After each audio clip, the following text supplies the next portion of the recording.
సభాధ్యక్షులు మంత్రివర్యులు శ్రీ జూపల్లి కృష్ణారావు గారు తెలంగాణ రాష్ట్ర ప్రభుత్వం తరఫున పద్మవిభూషణ్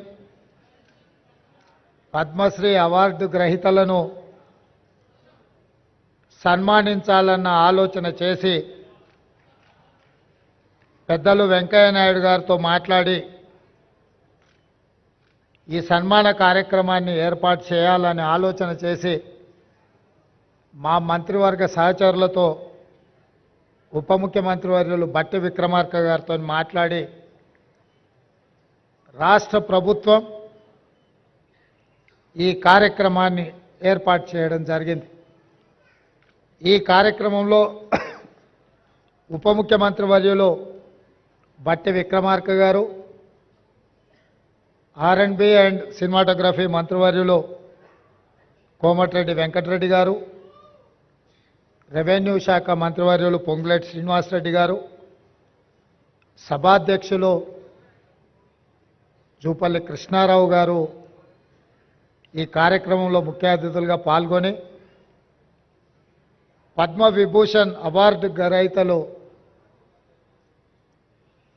తెలుగు ప్రజలు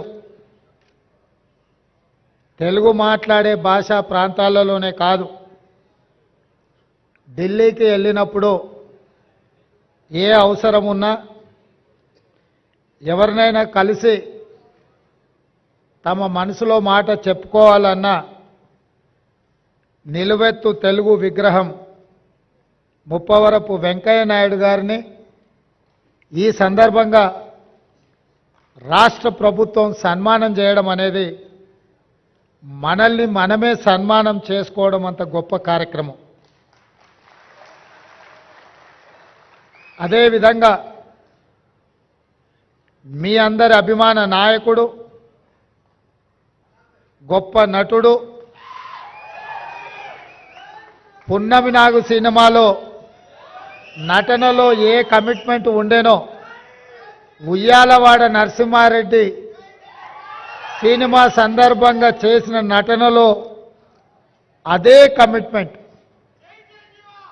అంటే వారికి సినీ రంగంలో తొలినాళ్లలో అవకాశం వచ్చినప్పుడు ఈ అవకాశాన్ని జారవిడ్చుకోకూడదు, ఈ అవకాశం ద్వారా పైకి వెదగాలని, ఇండస్ట్రీలో నిలదొక్కుకోవాలని ఏ కన్విక్షన్తో కమిట్మెంట్తో వారు తన వృత్తిని చాలా గౌరవప్రదంగా కొనసాగించారో 46 సంవత్సరాల తర్వాత కూడా నటనలో వారి తపన ఈ రోజుకు అదే స్థాయిలో కనిపిస్తుంది। వారే మిత్రుడు చిరంజీవి గారు। నేను చాలామంది నటులు నాకు చాలామంది తెలుసు, ఎందుకంటే చాలా సంవత్సరాల నుంచి ఈ ప్రాంతంలోనే ఉండడం వల్ల 2 సినిమాలు 3 సినిమాలు హిట్ కాగానే ఇంకా వాళ్ళంత గొప్ప నటులు లేరని, వాళ్ళకి ఎవరు పోటీకి రారని భావిస్తుంటారు। కానీ 150 పైచిలకు సినిమాలలో గొప్పగా రాణించి జాతీయ స్థాయిలో అంతర్జాతీయ స్థాయిలో గుర్తింపు పొందిన చిరంజీవి గారిలో ఈ రోజుకు ఆ కమిట్మెంట్ ఉంది। ఆ కమిట్మెంటే వారిని ఇంత గొప్పగా రాణించే అవకాశం కల్పించింది। అలాంటి వారిని మా రాష్ట్ర ప్రభుత్వం సన్మానం చేయడం అనేది మా బాధ్యతగా మేము భావిస్తున్నాం। అదేవిధంగా గ్రామీణ ప్రాంతాలలో మారుమూల పల్లెల్లో పెరిగి స్థానిక కళలు వృత్తిగా మార్చుకొని వాటినే ప్రదర్శిస్తూ అందులోనే తమ జీవితాన్ని గడిపిన పద్మశ్రీ అవార్డు గ్రహీతలు వేలు ఆనందచారి గారు, శ్రీ దాసరి కొండప్ప గారు, శ్రీమతి ఉమామహేశ్వరి గారు, గడ్డం సమ్మయ్య గారు, బంజారా కెతావత్ సోమ్లాల్ గారు, శ్రీ కూరెళ్ళ విఠలాచార్య గారు వీరందరికీ కూడా కేంద్ర ప్రభుత్వం పెద్దలు వెంకయ్య నాయుడు గారు చెప్పినట్టు మట్టిలో మాణిక్యాలను గుర్తించి వెలికితీసి సానబట్టి వాళ్ళు రాణిస్తే ఈరోజు కేంద్ర ప్రభుత్వం వాళ్ళని గుర్తించి పద్మశ్రీ అవార్డులు ఇచ్చింది. మన వాళ్ళను, మనలో ఒకరిని కేంద్ర ప్రభుత్వం గుర్తించి పద్మశ్రీ అవార్డులు ఇచ్చినప్పుడు మీ అందరి సమక్షంలో వాళ్ళని సన్మానం చేయడం రాష్ట్ర ప్రభుత్వం బాధ్యతగా భావించి ఈరోజు ఈ కార్యక్రమాన్ని ఏర్పాటు చేయడం జరిగింది. మిత్రులారా, ఈ కార్యక్రమం రాజకీయాలకు అతీతమైన కార్యక్రమం. ఈ కార్యక్రమం ఒక మంచి సాంప్రదాయాన్ని నెలకొల్పడానికి మా ప్రభుత్వం చేస్తున్న ప్రయత్నం. తెలుగువాడు ఎక్కడున్నా మనవాడే, ఏ ప్రాంతంలో ఉన్నా మనవాడే. ఈ దేశంలో హిందీ భాష తర్వాత అత్యధికంగా మాట్లాడుకునే భాష తెలుగు భాష. దేశంలో రెండవ భాష అత్యధికంగా మాట్లాడుకునే భాష తెలుగు భాష. ఇవాళ మన భాష అంతరించిపోతుందేమన్న అనుమానం వస్తున్న సందర్భం. మన కవులు, కళాకారులు గ్రామీణ ప్రాంతాలలో సాంప్రదాయబద్ధమైన ఈ వృత్తులను వదిలేస్తే చరిత్రలో కనుమరుగవుతుంది.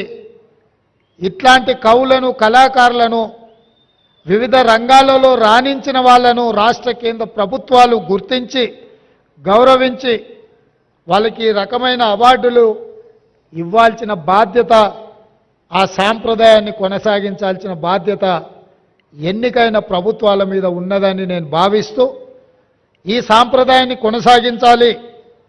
అందుకే ఎక్కువ సమయం తీసుకొని వారిని సన్మానం చేసినా దానికి అర్థం ఉండదని ప్రకటించిన ఎంబడే పెద్దలు వెంకయ్య నాయుడు గారిని, చిరంజీవి గారితో మాట్లాడి ఈ కార్యక్రమాన్ని ఏర్పాటు చేసినాం. వెంకయ్య నాయుడు గారికి ఇతర కార్యక్రమాలు ఉండడం వల్ల ఉదయం 11 గంటలకే ఈ కార్యక్రమాన్ని చేపట్టాలి అని ఆలోచన చేసి మా అధికారులు, చీఫ్ సెక్రటరీ గారితో, శాంతకుమారి గారితో, ఇతర అధికారులతో మాట్లాడితే, సార్ ఉదయం అంటే అభిమానులు రారేమో, అది మీరు శిల్పకళా వేదిక అంటున్నారు, అది నిండదేమో, కొద్దిమంది వస్తారేమో, ఎలా సార్ ఈ కార్యక్రమం అని నన్ను అడిగాను. నేను వారికి ఒక మాట చెప్పిన, వెంకయ్య గారి పేరు, చిరంజీవి గారి పేరు మనం సన్మాన కార్యక్రమంలో పెడితే శిల్పకళా వేదిక నిండడానికి మనం ఎలాంటి శ్రమ పడాల్సిన పని లేదు, ఆందోళన పడాల్సిన పని లేదు.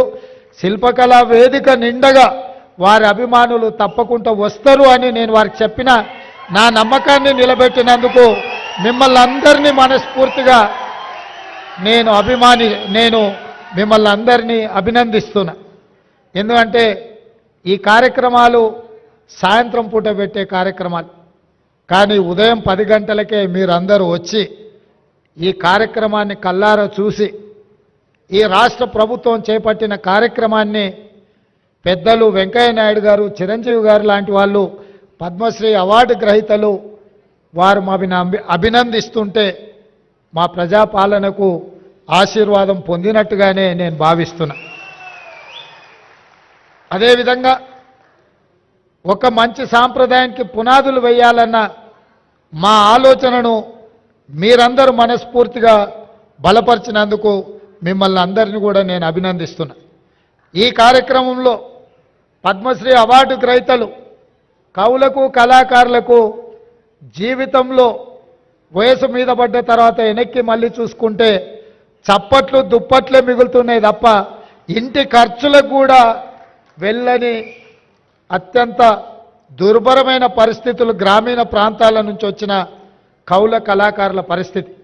అందుకే ఈ రాష్ట్ర ప్రభుత్వం ఆలోచన చేసి మా మంత్రివర్గ సహచరుల అనుమతితో ప్రతి ఒక్క పద్మశ్రీ అవార్డు గ్రహీతకు 25 లక్షల రూపాయల నగదు బహుమతిని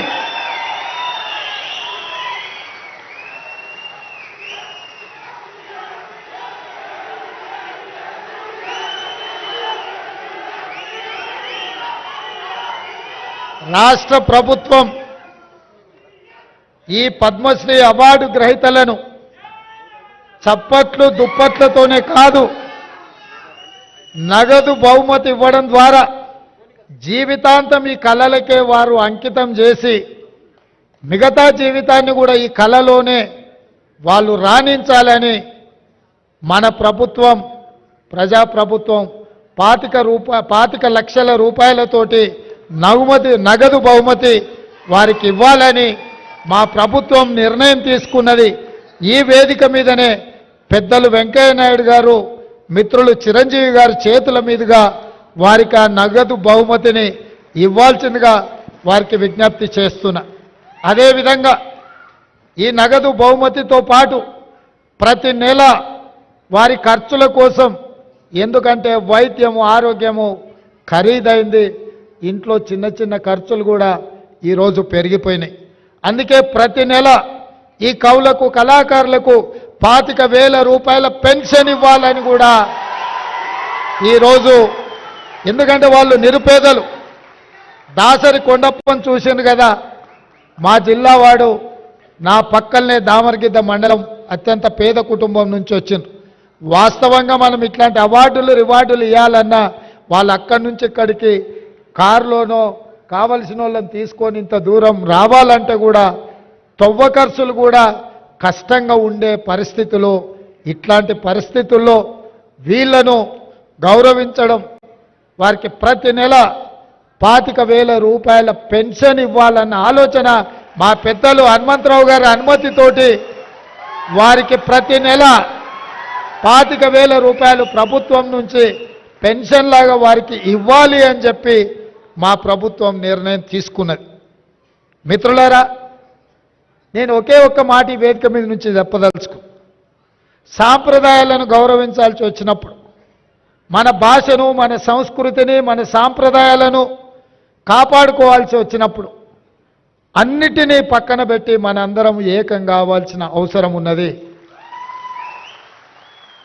మనం అలా కలిసిపోయి కార్యక్రమాలను చేపట్టకపోతే కాలగర్భంలో మన భాష, మన సంస్కృతి కలిసిపోయి, ఒకప్పుడు తెలుగు భాష ఉండే, ఒకప్పుడు ఇలాంటి కవులు కళాకారులు ఉండే అని లైబ్రరీలో చదువుకునే పరిస్థితులు వస్తాయి. అలాంటి పరిస్థితులు రాకుండా ఉండాలి అని అంటే రాజకీయాలకు అతీతంగా సాంప్రదాయాలను కాపాడడానికి మనమందరం కూడా కృషి చేయాల్సిన అవసరం, బాధ్యత ఉన్నది అని చెప్పి నేను భావిస్తున్నా. తప్పకుండా పెద్దలు వెంకయ్య నాయుడు గారు చెప్పకనే కొన్ని అంశాలను వారు ప్రస్తావించారు. ఎందుకంటే నేను విద్యార్థి దశ నుంచి, వారు మాకు బాగా తెలుసు, వారి దృష్టిలో విద్యార్థి దశ నుంచి నేను ఉన్నప్పటి నుంచి కూడా వారి దృష్టిలో నేను ఉన్నాను. అక్కడి నుంచి ఇక్కడి వరకు రాజకీయ పరిణామ ఎదుగుదల వారు చూస్తూనే ఉన్నారు.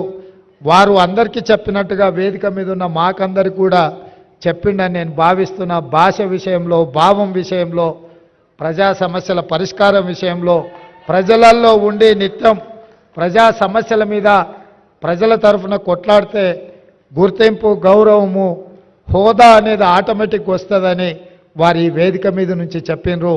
ఇది రాష్ట్రంలో రాజకీయాలలో రాణించాలనుకునే వాళ్ళు తప్పకుండా రాజకీయాలకు రావాలి. ఎందుకంటే ఈ రాష్ట్రాన్ని, కేంద్రాన్ని బలమైన రాష్ట్రంగా, దేశంగా నిర్మించుకోవాలి అనుకుంటే బలమైన నాయకత్వం ఉండాలి, దేశం పట్ల భక్తి ఉండాలి. రాష్ట్రం అభివృద్ధి పదం నడిపించడంలో మనందరం కలిసికట్టుగా ముందుకు వెళ్ళాలి. అట్లా చేసుకున్నప్పుడే ప్రపంచ దేశాలతో మనం పోటీ పడి దేశాన్ని అభివృద్ధి పదం వైపు నడిపించే అవకాశం ఉంటుంది. తప్పకుండా మీ ఆలోచనలు, ఎందుకంటే 1978లో విద్యార్థి దశ నుంచి మీరు మొదటిసారి ఎమ్మెల్యేగా ఎన్నికై కీర్తిశేషులు జైపాల్ రెడ్డి గారు అంతకంటే ముందే 3 సార్లు ఎమ్మెల్యేగా అయినా మీరిద్దరూ ఆనాటి ఉమ్మడి ఆంధ్రప్రదేశ్లో జంట కౌలలాగా ప్రతిపక్షంలో ఉండి పాలకుల మీద పదునైన భాషలో పదును ఉండాలి, సమస్యను సృష్టించే విధంగా ఉండాలి. అలాంటి భాషతోని సమస్యని లేవనెత్తి ప్రభుత్వం యొక్క ఆలోచన విధానంలో మార్పు తీసుకురావడానికి ఆ రోజు మీరు ఈ కార్యక్రమం మొదలుపెట్టి అక్కడి నుంచి ఉపరాష్ట్రపతి వరకు మీరు ఎదిగినరు. వివిధ దశలలో మీ పోరాటాలు ఈ ప్రాంత ప్రజలు, దేశ ప్రజలు చూసినరు. ఒక్క విషయం నేను మిత్రులకు చెప్పదలుచుకున్నా, నాకు తెలిసి దేశం నలుమూలల రోడ్డు మీద ప్రయాణం చేసి ఎక్కువ సభలలో పాల్గొన్న నాయకులను ఒకవేళ లెక్కిస్తే వెంకయ్య నాయుడు గారే ముందు వరుసలో ఉంటారు, మొదట ఉంటారని నేను భావిస్తున్నా. వారు జీవితంలో ఏ ఒక్క రోజు కూడా విశ్రాంతి తీసుకున్నట్టు నాకు తెలియదు. దేశం నలుమూలల ప్రజా సమస్యల మీద వారు ఎన్ని వందల కిలోమీటర్లు ఉన్న రోడ్డు ప్రయాణం చేసి తప్పకుండా కార్యక్రమాలను పిలిచిన ప్రతి కార్యక్రమానికి సమయానికి హాజరవ్వాలన్న ఆలోచనతోటి వారు సేవలు అందించినరు. వారు ఈ దేశానికి రాష్ట్రపతి అవుతారని నేను భావించిన. భవిష్యత్తులో ఆయన ఉపరాష్ట్రపతి తర్వాత రెండవ తెలుగువాడుగా ఆనాడు నీలం సంజీవరెడ్డి గారు రాష్ట్రపతి అయినరు. వెంకయ్య నాయుడు గారు కూడా ఈ దేశానికి రాష్ట్రపతికి ఎదగాల్సిన అన్ని అర్హతలు ఉన్నాయి. తప్పకుండా వారికి అవకాశం వస్తుందని నేను భావిస్తున్నా, రావాలని నేను కోరుకుంటున్నా. ఎందుకంటే ఢిల్లీలో మన తెలుగు వాళ్ళ లీడర్షిప్ అనేది కొంత తగ్గినట్టుగా కనిపిస్తుంది. ఎందుకంటే పార్లమెంట్ సభ్యులు చాలామంది వ్యాపకాలు ఉన్నోళ్ళు ఎక్కువ మంది వస్తున్నారు. ప్రజా సమస్యల మీద అవగాహన ఉండి అవసరం అనుకుంటే జాతీయ స్థాయిలో ఇతర నాయకులనైనా పిలిపించి మాట్లాడగలిగిన శక్తి సామర్థ్యాలు ఉన్న నాయకత్వం తగ్గుతున్నట్టుగా కనిపిస్తుంది. రేపు జరగబోయే పార్లమెంట్ ఎన్నికల్లో అలాంటి నాయకత్వాన్ని ఎన్నుకుంటే ఢిల్లీలో మన వాళ్ళు ఎవరైనా వెళ్తే పార్టీలకు అతీతంగా ఏదైనా సమస్య తీసుకొని వెళ్ళినప్పుడు చెప్పగలిగి మాట్లాడగలిగిన నాయకత్వం ఉండడం అవసరం ఉంది. రాబోయే పార్లమెంట్ ఎన్నికల్లో అలాంటి నాయకులను గెలిపించాల్సిందిగా కోరుకుంటూ